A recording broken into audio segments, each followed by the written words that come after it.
में समाजवादी पार्टी के पोषण में ये चीज है। वो संस्कार डालते हैं अपने कार्यकर्ताओं के बीच में ऐसा कि वो अपराधियों को ही अपने मानते हैं, अपराधियों को ही वो अपनी पार्टी में रखते हैं, अपराधियों को टिकट देते हैं, अपराधियों को संरक्षण करते हैं। खुली छूट बैल की तरह, सांड की तरह उनको छोड़ दिया जाता है कि वो टोपी लगाकर जो मन करे वो करे। तो ये समाजवादी पार्टी की सरकार नहीं है, तो कहीं ना कहीं जनता पार्टी की योगी आदित्यनाथ की सरकार है। इतना जूता खाओगे, इतना खाओगे कि गिन नहीं पाओगे कहाँ पर। योगी आदित्यनाथ की सरकार है, इतना जूता खाओगे, इतना खाओगे कि गिन नहीं पाओगे कहाँ पर। इनकी भाषा ऐसी नहीं होनी चाहिए। समाजवादी पार्टी के कार्यकर्ता गुंडे नहीं है और जूते मारने की बात है, इसका मुंहतोड़ जवाब मिलेगा। खबर बलिया से है। अयोध्या रेप कांड को लेकर बलिया में भी सियासत गरमाई हुई है। भाजपा सपा में जुबानी जंग देखने को मिल रहा है।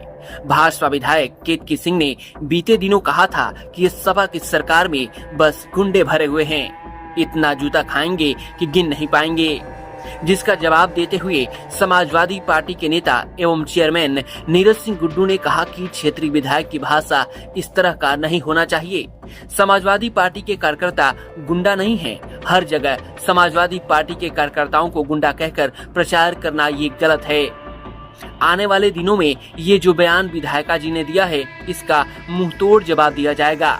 वो सपा को गुंडा कह रही हैं। आपके सामने बिना दूल्हा दुल्हन की शादी हो रही है। यह भ्रष्टाचार नहीं दिखाई दे रहा। हर तहसील और हर थानों में लूट हो रही है, यह आपको दिखाई नहीं दे रहा है। बलिया के जितने भी बॉर्डर हैं, बैरिया, सहतवार, महाराजपुर, सिकंदरपुर, सभी जगहों पर शराब की तस्करी हो रही है। इसे क्यों नहीं रोक लेती? साथ ही उन्होंने सरकार को घेरते हुए मेडिकल कॉलेज को लेकर कहा कि 2027 में सपा की सरकार बनते ही सबसे पहले बलिया में मेडिकल कॉलेज बनेगा। सुनिए सपा नेता एवं चेयरमैन नीरज सिंह गुड्डू ने क्या कहा। समाजवादी पार्टी की सरकार बनेगी तो सबसे पहला काम बलिया जिले में मेडिकल कॉलेज का होगा। अब बुलडोजर की कार्रवाई केवल यादव और मुसलमान को हो, ये अच्छी बात नहीं है। अब ये अच्छी बात नहीं है।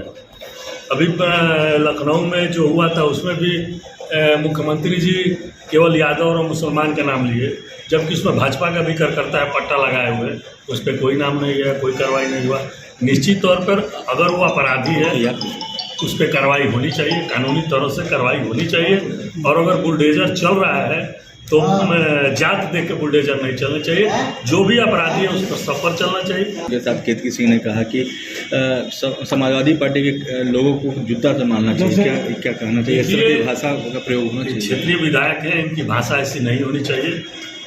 और समाजवादी पार्टी के कार्यकर्ता गुंडे नहीं हैं।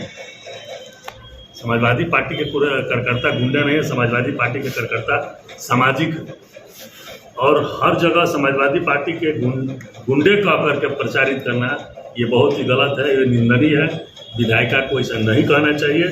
और जूते मारने की बात है, हम जैसे कार्यकर्ता हैं राष्ट्रीय अध्यक्ष के निर्देश पर कहीं खड़े होकर के और किसी से लड़ने की ताकत रखते हैं, लेकिन संवैधानिक तरीके से।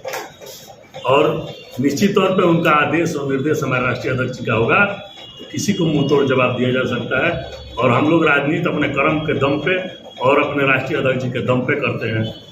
और निश्चित तौर पे आने वाले दिनों में ये जो बयान दी हैं विधायिका जी, इसका मुंह तोड़ जवाब मिलेगा। अरे आप दूसरे को गुंडा कह रहे हैं। इसी बलिया में बिना दुल्हे की और दुल्हन की शादी हो रही है और आपके बैठने में ये नहीं भ्रष्टाचार दिखाई दे रहा है। हर तहसील, थाने, कचहरी में लूट हो रहा है, ये नहीं दिखाई दे रहा है। और समाजवादी गुंडे, समाजवादी हम लोग भी हैं। कहाँ हम लोग गुंडे किए?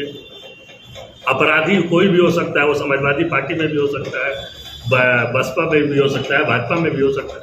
तो हमारे राष्ट्रीय अध्यक्ष भी कहते हैं, हम लोग भी कहते हैं कि अगर वो अपराधी है तो उसको सजा मिलनी चाहिए, लेकिन जात देख के सजा नहीं मिलती। बलिया पुलिस समाजवादी गुंडों की बात हो रही है और हमें लगता है कि मनियर से लेकर के और महाराजपुर चट्टी के आगे तक ये कह लीजिए कि पूरा विधानसभा मत करिए, बैरिया के बॉर्डर और सिकंदरपुर के बॉर्डर तक हर जगह शराब की तस्करी हो रही है और सारे लोग मुख्य दर्शक बन करके उसमें सहभागिता निभा करके और तस्करी कराने का काम कर रहे हैं। अब इससे बड़ी विडम्बना बलिया के लिए क्या हो सकता है? रूपरेखा क्या है, क्या कैसी सूचना आ रही है, किस तरीके से तस्करी? सूचना ये आ रही है कि दारू इस पार से उस पार जा रहा है, उसमें सबकी मिली भगत। विधायक हूँ और मेरे क्षेत्र में अगर कोई गलत काम हो रहा है तो मेरी जिम्मेदारी होती है।